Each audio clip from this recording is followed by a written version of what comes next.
Hello बच्चों, welcome to AMT Arun maths track में आपका स्वागत है। आज हम क्लास 9 का चैप्टर नंबर 8 क्वाड्रिलेटरल की एक्सरसाइज 8.1 का 7th क्वेश्चन करने जा रहे हैं। बेटा 7th question most important question है, तो ध्यान से क्वेश्चन को समझिएगा। कोई डाउट होगा तो आप कमेंट कर सकते हैं। आपको कोशिश की जाएगी कि और इजी वे में इसको दोबारा से एक्सप्लेन किया जाए। बाकी आई होप आपको कोई भी जो है प्रॉब्लम नहीं आएगी, बिकॉज मैं आराम से बिल्कुल धीरे से और सारे स्टेप एक्सप्लेन करके समझाऊंगा। ठीक है, तो ध्यान दीजिएगा। तो यहां पर बताया गया एबीसीडी बच्चे ट्रेपीजियम है, तो मैंने ट्रेपीजियम बनाया। पढ़ते वक्त पढ़ाई पर ध्यान सबका रहना चाहिए। जब आप वीडियो देख रहे हो तो वीडियो पर ध्यान रहना चाहिए, तभी स्टेप समझ में आएंगे। तो एबीसीडी ट्रेपीजियम है। तो बेटा पता आपको ट्रेपीजियम क्या होता है? ट्रेपीजियम एक ऐसा क्वाड्रिलेटरल होता है जिसमें one pair of opposite side कैसी होती है? पैरेलल होती है। यानी कि आपको या तो ये वाली साइड पैरेलल मिलेगी या आपको ये वाली साइड पैरेलल मिलेगी। क्लियर है? Yes sir. अब जो है इसको आगे एक्सपेंड किया गया है बच्चों इस तरीके से। ये क्वेश्चन में ही गिवन है, ये जो कंस्ट्रक्शन हो रखा है यहां इसको एक्सपेंड किया गया है। और इस लाइन एडी लाइन के पैरेलल एक लाइन यहां पर ड्रॉ की गई है बच्चों, जो इस तरीके से डॉटेड लाइन बनी हुई है। और ये जो लाइन है ये इस AB लाइन की जो प्रोड्यूस लाइन है इसको E पॉइंट पे कट करती है। ये क्वेश्चन में ऑलरेडी फिगर बनी हुई है। क्लियर है? यहां पर क्लियर है? ओके। इसके अलावा क्वेश्चन में बताया गया है कि जो इसकी AD साइड है, ये वाली साइड, उसको BC के इक्वल दिया गया है। जो AD साइड है वो BC के इक्वल है। तो करना हम स्टार्ट करते हैं। सबसे पहले हम गिवन लिखेंगे। गिवन में जो है बच्चों हमने क्या लिखा देखिए कि ABCD इज अ ट्रेपीजियम। जो ABCD है वो आपको ट्रेपीजियम गिवन है, इन विच जिसके अंदर जो AB लाइन है वो DC के पैरेलल है, AB parallel to DC given है। और दूसरा जो है आपको AD इक्वल दी गई है BC के, and AD equals to BC ये क्वेश्चन में आपको दिया गया है। क्लियर? अब यहां पर जो आपको प्रूव करना है, तो जो चीजें आपको प्रूव करनी है यहां पर जो है आपके 4 स्टेप है। 4 के 4 आप लिखेंगे। फर्स्ट पार्ट जो है आपका एंगल A एंगल B के इक्वल है, प्रूव करके दिखाइए। Second angle C angle D के इक्वल है, प्रूव करके दिखाइए। और थर्ड में जो है ट्राइंगल ABC कॉन्ग्रुएंट है ट्राइंगल BAD के, प्रूव करना है। इसके अलावा जो है बच्चों आपको फोर्थ पार्ट में प्रूव करना है कि AC डायगोनल बनेगा इक्वल है BD के। AC डायगोनल BD के इक्वल है। ये 4 चीजें आपको प्रूव करनी। क्लियर है यहां तक? ओके, सॉल्यूशन करना स्टार्ट करते हैं। कंस्ट्रक्शन अभी फिलहाल कोई है नहीं, तो सॉल्यूशन के अंदर फर्स्ट पार्ट में सबसे पहले मेरे को करना है AB को इक्वल, मींस ये वाला A एंगल और B इक्वल है, प्रूव करके दिखाओ। कैसे प्रूव करेंगे? ध्यान से देखो बेटा। मैं यहां पर देखता हूं कि जो AE है वो DC के पैरेलल है। मैं क्वाड्रिलेटरल देख रहा हूं AECD, समझ आ गया? AECD ये वाले क्वाड्रिलेटरल इसकी स्टडी कर रहा हूं। तो इन क्वाड्रिलेटरल AECD में आपने क्या देखा कि जो AE है बच्चों वो DC के पैरेलल है। अगर क्वेश्चन में बोला गया है कि AB DC के पैरेलल है, तो AB को ही तो एक्सटेंड करके बढ़ा के ये AE बना हुआ है। बना हुआ है नहीं बना हुआ है? Yes sir. तो जो AE है वो DC के पैरेलल है। तो मैंने लिखा यहां पर AE parallel to DC, equation first. Clear? उसके बाद जो AD है वो EC के पैरेलल है, ये भी क्वेश्चन में गिवन है। बाय कंस्ट्रक्शन बना हुआ है तो इसके पैरेलल तो ड्रॉ है। तो जो AD है वो EC के भी है, और AD जो है वो पैरेलल है EC के। ये इक्वेशन सेकंड आ गई आपकी। अब जो ये दो चीजें, ये दो इक्वेशन जो हमने बनाई, अगर मैं दोनों को ऑब्जर्व करूं, देखिए AE साइड DC के पैरेलल और AD साइड EC के पैरेलल। जब किसी क्वाड्रिलेटरल के अंदर अपोजिट साइड पैरेलल आ जाती है तो वो एक पैरेललोग्राम बन जाता है। कंडीशन ये है कि अपोजिट साइड सिर्फ एक पेयर नहीं होना चाहिए, ये भी होनी चाहिए और ये भी होनी चाहिए, ये वाली भी पैरेलल होनी चाहिए और ये भी, तब ये पैरेललोग्राम बनेगा। तो यहां पर from equation first and second, from equation first and second, दोनों इक्वेशन को अगर मैं ऑब्जर्व करूंगा तो दोनों इक्वेशन से मुझे पता चला कि ए ई सी डी क्या है, एक पैरेललोग्राम है। So A E C D is a parallelogram. आप कहोगे सर पैरेललोग्राम तो प्रूव करना ही नहीं था कहीं, है ना, लेकिन ये पैरेललोग्राम जो हमने प्रूव किया बच्चों, ये हमारी मदद करेगा आगे के स्टेप्स को या जो प्रूव करना है उनको कंप्लीट करने में। क्लियर है? तो यहां पर बच्चों आपने ए ई सी डी को पैरेललोग्राम प्रूव कर दिया। अब अगर ये पैरेललोग्राम आ गया तो क्या इसकी एडी साइड ईसी के बराबर हो जाएगी भाई? अपोजिट साइड ऑफ पैरेललोग्राम होगी या नहीं होगी? Yes sir. तो मैंने यहां पर लिखा कि जो एडी साइड है वो ईसी के बराबर है। एडी इक्वल है ईसी के, क्यों इक्वल है? Opposite side of a parallelogram, ये पैरेललोग्राम की अपोजिट साइड आ गई। अब बच्चों आपको ये भी पता है कि जो एडी साइड है वो बीसी के इक्वल भी है या नहीं है? जो एडी साइड है वो बीसी के इक्वल है, गिवन है क्वेश्चन में, तो मैंने लिखा एडी बीसी के भी इक्वल है, एडी इक्वल्स टू बीसी, ये क्वेश्चन में गिवन है। यहां तक समझ आ गया? Yes sir. अब बेटा जो ईसी साइड है वो भी एडी के इक्वल और जो बीसी साइड है वो भी एडी के इक्वल, तो इसका मतलब ईसी और बीसी इक्वल हो गई ना, हो गई या नहीं हुई? जब दोनों की लेफ्ट हैंड साइड इक्वल है तो राइट हैंड भी इक्वल होगी। तो जो यहां पर ईसी है वो इक्वल हो गया बीसी के। ईसी कौन सी? ये वाली साइड, किसके? बीसी के इक्वल हो गई। क्लियर है यहां तक? ओके। अब बच्चों मैंने देखा इन ट्राइंगल सीबीई, ये वाला ट्राइंगल दे रहा है, दिखाई दे रहा है सीबीई, सीबीई, तो सीबीई के अंदर आपने ईसी को बीसी के इक्वल कर दिया, ईसी इक्वल्स टू बीसी, ये आप कर चुके हो। अब आपको मालूम है ना कि जब किसी ट्राइंगल के अंदर दो साइड इक्वल होती है तो उनके अपोजिट एंगल, यानी ये वाला एंगल इसके इक्वल आ जाएगा ना, आएगा ही नहीं आएगा? Yes sir. अब असली क्वेश्चन अब स्टार्ट हुआ है तो ध्यान से देखना। अभी तक तो जो हमने साइड इक्वल की है, सिर्फ जो रियल स्टेप्स है वो अब आएंगे, ध्यान से समझना। सावधानी हटी दुर्घटना घटी, यानी कि आपकी नजरें हटी तो कुछ समझ में नहीं आएगा। क्लियर है? भाविक सामने ध्यान दे। तो यहां पर मैंने लिखा कि अगर ये साइड इक्वल है दोनों तो अपोजिट एंगल, इस साइड का अपोजिट ये, इसका अपोजिट ये, तो angle EBC, angle EBC equal आ गया एंगल बीईसी के, बीईसी के। Reason? Opposite angles to equal sides, हो गए इक्वल? समझ में आ गया यहां तक? Yes sir. अब ध्यान से देखिए, क्या आपको मालूम है जब जो है बच्चों मैं कोई पैरेललोग्राम बनाता हूं तो पैरेललोग्राम में जो इसकी एडजेसेंट एंगल्स होते हैं, मैं अलग से बना के दिखा रहा हूं, ये पैरेललोग्राम है और इसके ये एडजेसेंट एंगल है, ये वाला और ये वाला, तो इनका सम 180 होता है, मालूम है आपको? तो अगर मैं बच्चों इस एंगल ए को, एंगल ए को ये वाला एंगल ए ये आ गया और इसको मैं एंगल ई बोल सकता हूं, एंगल ई को, ए और ई को प्लस करता हूं, angle A plus angle E, तो क्या दोनों का सम 180 आएगा? Yes sir. रीजन? को इंटीरियर एंगल या एडजेसेंट एंगल दोनों सेम, ठीक है?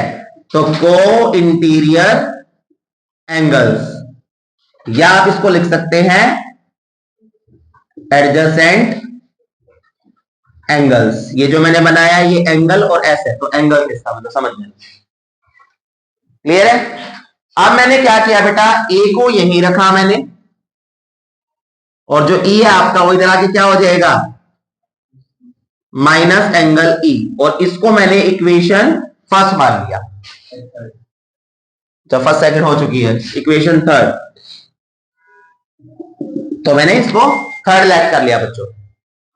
अब मैं देखता हूं कि जो ये वाला एंगल है आपका बी, जिसको मैंने क्या लिखा था ई बी सी, और जो ये वाला एंगल है बेटा जिसको मैं डॉटेड बना रहा हूं ये वाला, इन दोनों का सम कितना आना चाहिए? बिकॉज ये स्ट्रेट लाइन है, ये ऐसे कट कर रही है, तो ये और ये एंगल मिलके लीनियर पेयर बनाएगा। यस सर, बनाएगा ना। तो यहां पर मैंने जो है बेटा इसका नाम लिखा angle A B C, angle A B C, और इस वाले का नाम लिखा मैंने E B C, angle E B C, और दोनों एंगल का जो सम है वो 180 होगा बाय लीनियर पेयर। क्या ये स्टेप समझ आ गया? Yes sir. अब मैंने जो एबीसी है बच्चों, इस एबीसी को तो ऐसे लिख लिया, एबीसी का एबीसी, और जो ये प्लस था एबीसी इधर आके क्या हो जाएगा? ये माइनस हो गया आपका ई बी सी, और ये इक्वेशन फोर्थ बन गई आपकी। अब ध्यान से दोनों इक्वेशन को ऑब्जर्व करना, सभी का सामने ध्यान होना चाहिए। From equation third and fourth, मैं थर्ड और फोर्थ इक्वेशन को ऑब्जर्व करता हूं। मैंने पहले बोला था इंपॉर्टेंट क्वेश्चन है, तो इसलिए ध्यान से देखना है। तो मैंने क्या देखा बच्चों, आपने थोड़ी देर पहले क्या प्रूव किया था कि ये जो दोनों एंगल्स है ये इक्वल है आपस में। तो जो ईबीसी है वो तो ये रहा, और जो बीईसी है वो बीईसी ये है, क्योंकि मैंने सिर्फ इसको ई लिख दिया है, तो ये बीईसी है या नहीं है? yes, sir. तो बीईसी ये है, वो इधर आ गया, ये रहा। ये दोनों एंगल इक्वल है ना आपस में, ये रहे, देखो है या नहीं है? yes, sir. जब मैं 180 में से इक्वल माइनस करूंगा तो इक्वल ही आंसर बचना चाहिए। yes, sir. मान लो एक एग्जांपल देता हूं छोटा सा, बेटा ये 30 डिग्री है, ये भी 30 डिग्री है, एग्जांपल है ये है नहीं एक्चुअल में। ये भी आपका 30 डिग्री है, ये भी 30 डिग्री है। 180 में से इसको माइनस करूंगा क्या आएगा? 150 आ जाएगा। yes, sir. और 180 में से इसको माइनस करूंगा क्या आएगा? यानी कि जब मैं 180 इक्वल है 180 और उसमें से इक्वल ही माइनस कर रहा हूं 30 तो इक्वल ही बचेगा। Yes sir. तो जो मैंने ये इक्वेशंस बनाई थर्ड और फोर्थ, दोनों इक्वेशन में मैं 180 में से बच्चों इक्वल ही माइनस कर रहा हूं। 180 में से मैं इक्वल ही माइनस कर रहा हूं, तो इक्वल ही आंसर बचेगा ना दोनों में। तो कहने का मतलब जो इनकी राइट साइड है दोनों इक्वल होगी ना आपस में। समझ आया नहीं आया? Yes sir. हाँ जी अनुराग आ गया पक्का वॉइस? ओके। तो 180 में से इक्वल माइनस करके ये इक्वल ही बच रहे हैं, तो कहने का मतलब दोनों की जो राइट हैंड साइड है वो इक्वल होगी।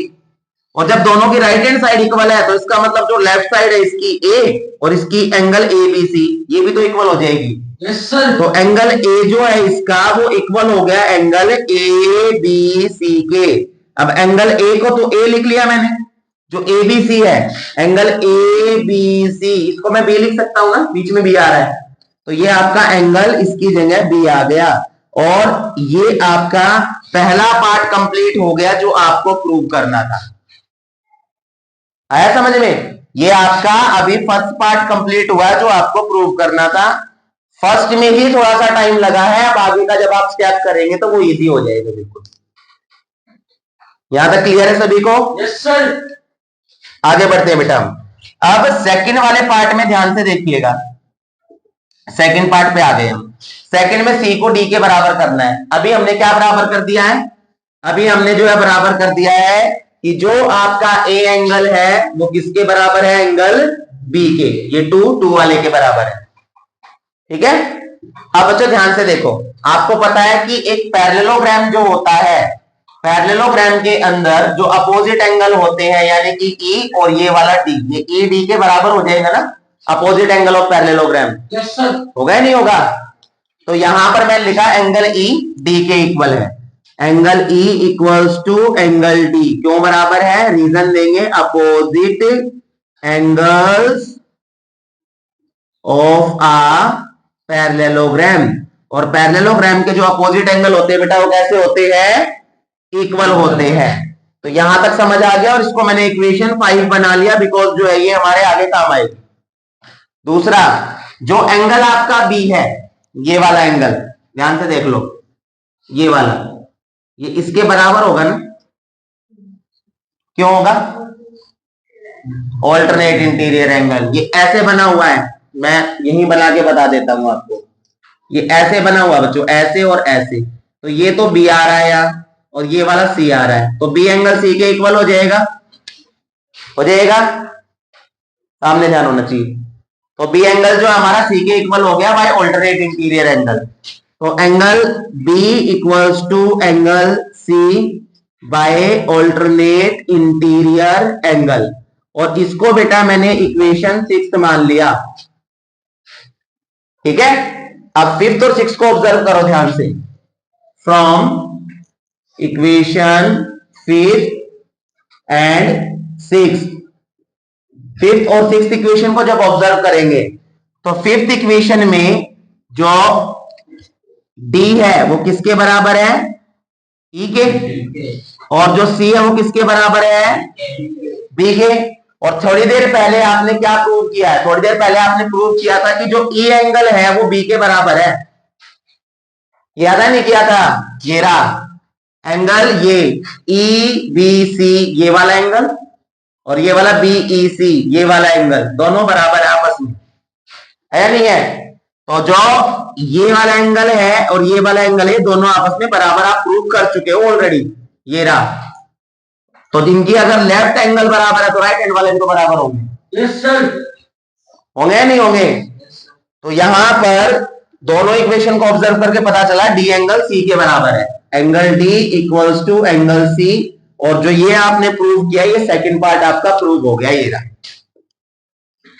हो गया, क्लियर है। थर्ड पे आ जाते हैं हम, एबीसी बीएडी। आप फटाफट देखिए, in triangle ABC and triangle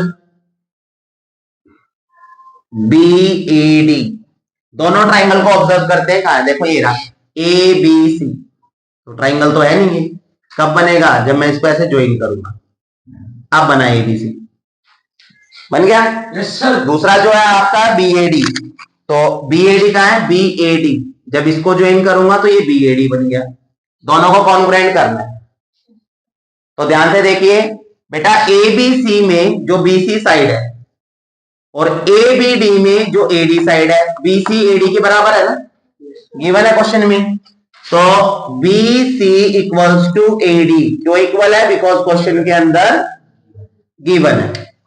उसके बाद बेटा इसका जो एंगल बी है एबीसी में आ रहा है, और इसका एंगल ए है जो एबीडी में आ रहा है, तो बी एंगल ए के इक्वल है, प्रूव किया आपने, ये रहा angle B equals to A, prove किया आपने। तो angle B equals to angle A proved, ये आप प्रूव कर चुके हो। और तीसरा, ए बी सी की ए बी साइड और ए बी डी में भी A B side, A B common है, ये वाली साइड है।